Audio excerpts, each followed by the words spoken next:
Wow. Um, I don't even know what to say about this game.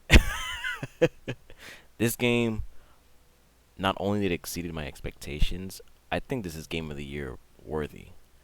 Obviously we've had, the renaissance of Sony with its addition of PS5. I actually ended up getting this on PC with my 3080 with ray tracing technology, of course. Um, it looked pretty damn good, and my God, this game was just incredible overall. I don't even know what to say at this point. Um, so yeah. Anyways, guys, welcome to my Resident Evil 8 review. I finished the game last night, pretty damn late, because usually when it comes to like scary games and survival horror, all that stuff, I don't really play them during the day that much because what's the whole point of playing stuff at during the day when it's pretty hard to see dark lit areas during the day. It's better just play it at night. And obviously, I have a bunch of neon lights coming out of my PC and keyboard and mouse, so whatever. Um, but wow, what an incredible game this was, and the hype that this game received from the past year, obviously it was well deserved, and great marketing, by the way. Now, if you play the demo, you kind of already get a glimpse of what happens. And obviously this review is gonna have spoilers and all that, and I might play some stuff in the background as well.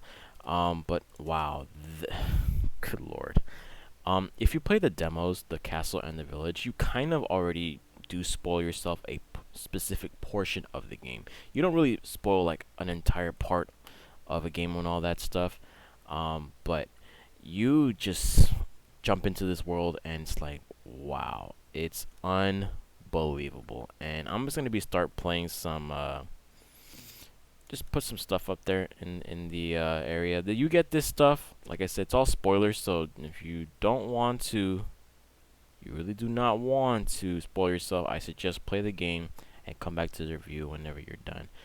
But this was incredible, by the way, and I cannot believe how good this game was. I'm gonna keep saying this throughout the entire review. But anyways, it was pretty damn well good. I think this is one of the best stories Resident Evil franchise has ever gotten. And that was pretty cool. And it was ridiculous. Really ridiculous. And wow. That was really damn good. And I'm just gonna be playing obviously some stuff in the background for you guys to just to visualize. I wanted to create my own like review with my own specific footage. Don't tell me this is Ethan. What? This is face? Alright, cool. But yeah, let's start with the beginning of Resident Evil 8. So, Resident Evil 8, with its tie into the lore of the Resident Evil franchise, and 7, of course, because you're obviously 7 is the prequel to this game. Really good game, and I actually enjoyed Resident Evil 7 because of its horror atmosphere. Um, rather than, and I played Resident Evil 6 as well. I played 4 as well back then. Obviously, a lot of people wanted Resident Evil 4 remake because of this specific game in general. But Resident Evil 6 kind of put the franchise in a relatively not good light, I guess, because too much action, not enough horror. But then when they went to Resident Evil 7, they brought back the horror, they limited the action a bit, and wow, obviously, a beautiful game that was Resident Evil 7. I actually played it right before RE8 came out, so had to, readjust myself and bring myself back into the Resident Evil world. Um, but this game, my goodness, like I said, coming into this game, I had a lot of expectations, because it was getting hyped up a lot. Um, People were talking about left and right, and then day one when it dropped, Twitch was on this like a mofo, man.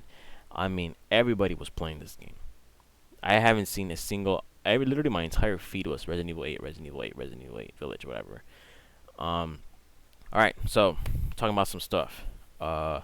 Really good characterization with Ethan, Mia, Chris Redfield, the bosses, the enemies. Really good world building overall. I really like this game a lot. Brings back the horror aspect, and yeah, there was a little bit of action here and there, but horror is what really brought this game like to the pedestal of all-time survival horror greats games. And it says a lot because Resident Evil franchise is the one that really brought that into our video gaming world. And I just cannot believe how well it was executed. I had high expectations for this game, and I was really hyped about it too. And wow, this just blew everything out the water. Um, Speaking of characters, really great job of Ethan. Um, well thought out story. The story was really good. We ended up getting a lot of crazy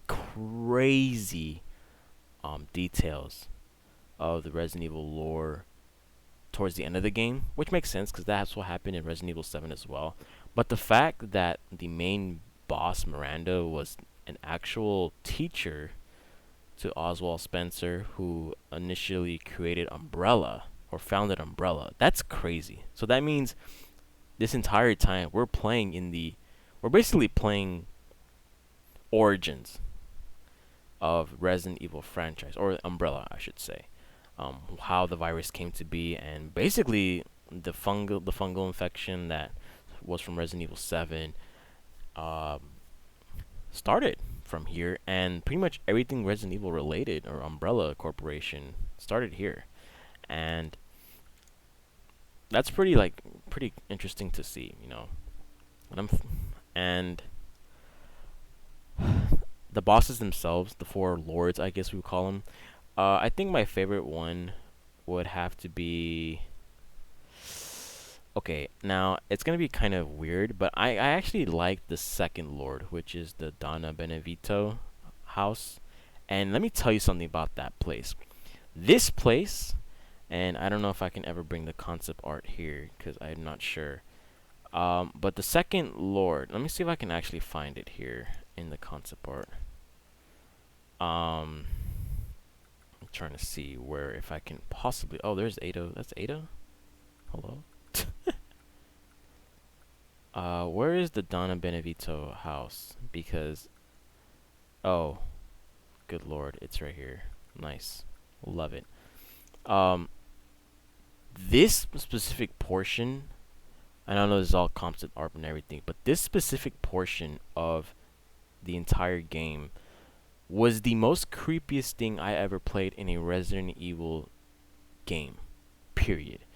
The fact you get chased down to this house. I mean, you don't really get chased down, but the fact you walk into a creepy ass doll-like village, and you're getting, and basically you go into this house, you find out there's nothing until it turns out you come across a doll of Mia and pretending to be pregnant and all that.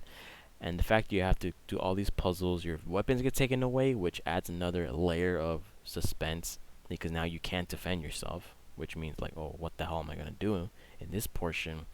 And the fact that you get once you do all the puzzles, then the baby comes out. Oh my god, this fucking baby, man! One of the scariest things I ever creepiest, scariest thing I ever played in Resident Evil franchise.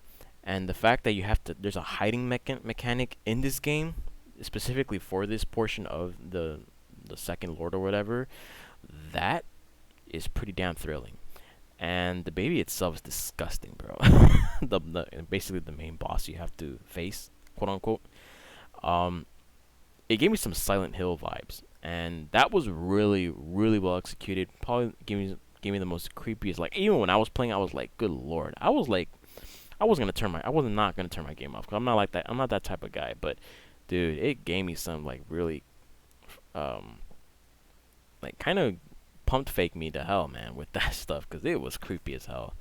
Um, so the first part of the game, you basically go through the village, you get acquainted and all that stuff, and you get encountered by basically just one survivor of the village, and he gets chewed up immediately. So there goes that.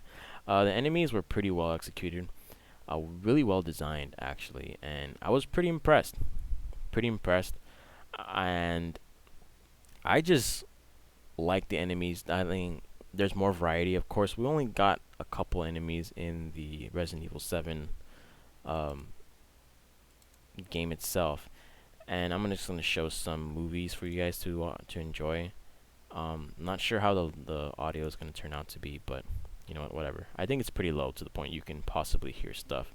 And wow, this was a pretty damn good designed game overall, and I give my hats off to Capcom because Capcom lately have been making some bangers ever since RE7 came out. You had Monster Hunter World, which I heard was great reviews. Devil May Cry 5 was pretty good as well, and just man, Capcom and actually they brought Mega Man back for a specific amount of time, which was pretty good as well. And RE8, man, incredible. The First Lord, Lady D, of course, the marketing and the PR of her basically catapulted this game to the stratosphere. Um, her level, I guess her house castle level design was pretty good. Being chased all the time is essentially what it is, um, which is an ode to basically the tyrants or the nemesis of the Resident Evil series, and even RE7, because technically you get chased in RE7 in the very beginning of the portion of the game, which is pretty damn good. Um, the daughters, you're getting chased by four people essentially, but they come in chronological order. They're not all four. You're not chasing at the same time. So, but fact you get to face the daughters and beat the hell out of them. Oh my God, this is what I'm talking about right there. That was the craziest thing I ever seen right there in the Resident Evil series game. Um, yeah, it was. I kind of liked the castle. I wasn't a big fan of like. I'm not a big fan of getting chased around because I feel like, especially when there's collectibles and all that stuff we need to find to hunt down every single item and all that. I am kind of not a fan of getting chased all the time, but it was really good. It adds a good layer of suspense because that means you have to be on your toes. Oh God, this is a level. um, yeah, pretty interesting boss fight as well. You just saw a portion of that, and I am like kind of like, I was kind of like not. I was kind of getting bored of the first world, because or the first level or castle, whatever, because I already kind of played the demo and I already knew I was expecting, but pretty damn good overall. Second house, which is the Donna Benevito. Oh my God! Like I said, that's probably one of the best levels in the game. In terms of setting the atmosphere for what is to come for the later parts of the game. And by the way, the game keeps getting, for me personally, better and better and better as you play more. As you get more into the plot of the story. Um, don't really need to explain second house. Arguably the best house there is, and the third one, which is basically Moro, which is the fish, ugly looking ass, hunchback Notre Dame looking ass guy. Um, oh my God, dude. This level I actually liked it because there's water, there's a bunch of puzzles as well. And I forgot to mention the second house actually has really good puzzles. Like you have to you're kind of getting chased to finish these puzzles in the dark. Like oh my God. But this one, the third level, it was pretty good. I actually enjoy like water levels. I always have a stigmatism towards water levels because they usually tend to be the hardest ones in like all games, like Legend of Zelda. For example, Mario games, whatever, Yoshi's game, whatever. But this water world was like pretty damn good, and there weren't that many enemies in this one, because obviously there's a big ass fish that's trying to taste you and eat you alive. The boss fight was pretty good as well. Pretty interesting. Like you gotta find protection from the acid rain that he spews out of his ass and all that stuff. And then it comes down to the fourth boss, which is Heisenberg. Arguably, out of all the Ford Lords, he's one of my favorites because of his characterization. That he really wasn't fucking with Mia. Like he didn't really want to be one of those, I guess, quote unquote slaves or children of Miranda. Sorry, I just said Mia. I said Miranda. He didn't really fuck with the Vision essentially, which is pretty good because that's something we rarely don't see in a lot of Resident Evil quote unquote villains. His world, or the factory, I should say, that was pretty long. Like I was expecting it to be in and out for 30 minutes, but I didn't realize that the factory was actually long. And looking at the timing of this game, it took me about. It felt like an eternity doing that level, which I didn't mind because there's obviously lots of stuff to collect and lots of stuff to do there, lots of levels to explore because it's you have five floors essentially to explore. his boss fight was pretty damn amazing because you get to not be orthodox with your guns and all that stuff, but rather have a fucking tank to beat the shit out of him, and he looks like a goddamn twisted transformer. Pretty damn good. Um, I enjoyed it, man. I really, really, really enjoyed that boss fight. Um, and then Miranda and the twist that pretty much like made me think twice about who Ethan really is. So this is obviously, like I said, I already mentioned spoilers, but um, Ethan is already dead, and that twist right there kind of made me believe, like, yo, you have a point because Ethan has gone through some of the nastiest, the worst shit ever a protagonist can ever encounter, and the fact that he always heals himself like that made me wonder, like, yo, this guy had to have been like, I know he's a special character, and maybe it's because Capcom protagonists always have the craziest abilities and all that, but Ethan was dead, and I didn't realize that until they mentioned it, or I guess quote unquote, or specifically Evelyn, who is the basically the main antagonist for Resident Evil 7, props up into Ian's subconscious and talks to him about, well, you already been dead, and you died in Louisiana, which is RE7, 3 years ago. And I'm like, yo, is that like? And I'm thinking more and more about it. Oh, this is in LA. Cool. Um, I thought more and more about what she said, and it's like, yo, you have a point because Ethan always does this craziest shit. He always revives himself. He always gets his hands cut off, and then they come back on. And then it shows a cutscene where it's a flashback to RE7, and Jack, which is one of the villains in RE7, infected by the mold, essentially, I thought he got sucker punched, or Ethan got sucker punched, but it turns out Jack just straight up killed him with that punch. And the moment he says "Welcome to the family" is when now he becomes part of the mold, and Ethan is a mold, I guess, in human form. So that makes a lot of sense, and that twist right there, wow, that kind of hit me because Ethan is always seen as the good guy, and this is one of the first times outside of probably RE6, where outside of Jake, of course, where you get to play as a character who is essentially an experiment or is part of the overall bad guy scheme, which is pretty cool. And that twist right there sets the tone for the rest of the game. Like, you're fighting for something. Now you're feeling bad for Ethan. Now you do really want to get his daughter back. Um, and yeah, and the final boss, Miranda, pretty good boss design. I like there's multiple stages of her rather than just her flying around attacking you for everything. And really good boss fight.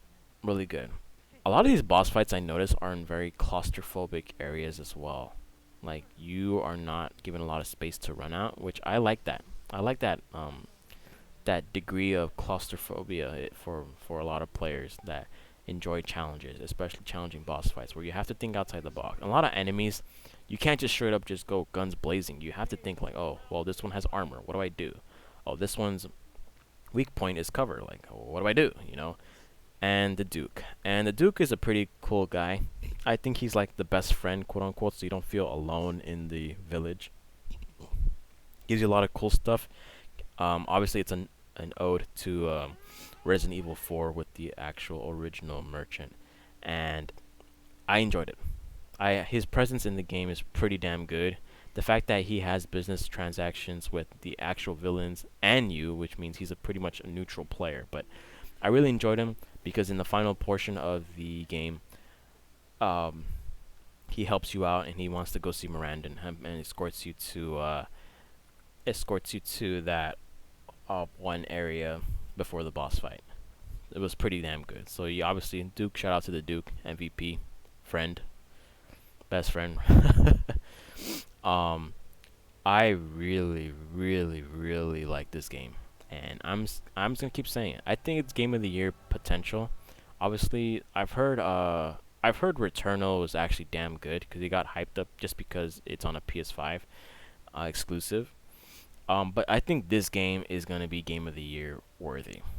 I'm pretty sure we'll get nominated due to the sheer amount of the fan base and everyone was playing this game.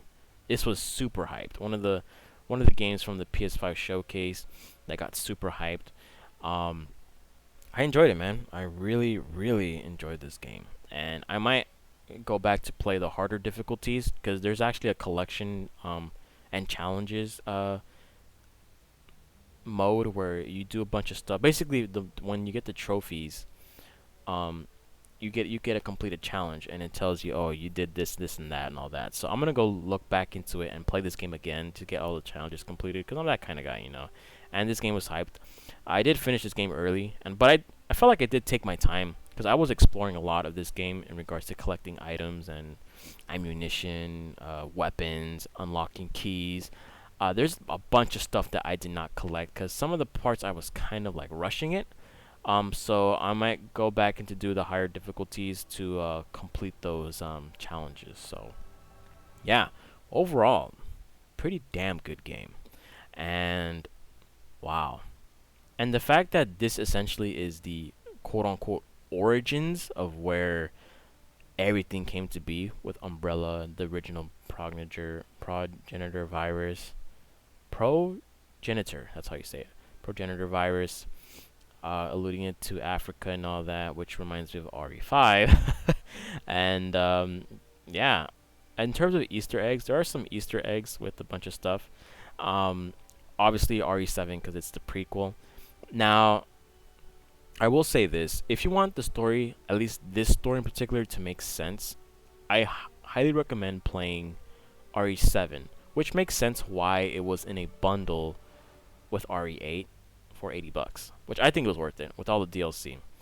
Um, yeah, I really, really, really enjoyed RE7, but man, RE8 was just not. This was just a home run, and then some more. Um, Incredible game. I liked it. In terms of like playing it on PS5, I heard it runs pretty smooth. On my PC with the 3080, it ran pretty smooth. There were some instances, especially against when you fight against the daughters, and when there's a bunch of shit going on your screen at the same time, with all the bugs and all that. The frames dropped a little bit, which was my only complaint.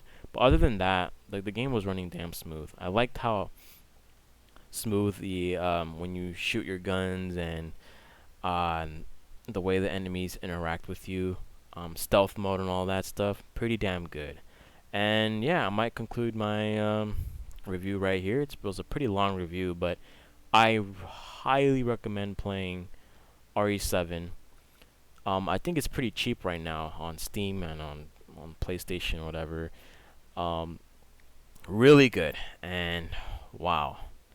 And they actually give you an option here where it tells you, oh yeah, you can recommend it for those who not play Resident Evil 7, which I really recommend playing it. That's an actual good horror game. Survival horror, of course. But anyways, guys, it's your boy Franklin signing out. Peace. I will actually try to do a review of Pokemon Snap. I haven't actually completed it because I was rushing it because I was on vacation. I didn't have enough time to play it. And once I dive into more Pokemon Snap, perhaps I'll make a review on that game. Because obviously this game was literally a week after Snap came out, so I was in a rush. But anyways, guys, it's your boy Franklin signing out. Peace.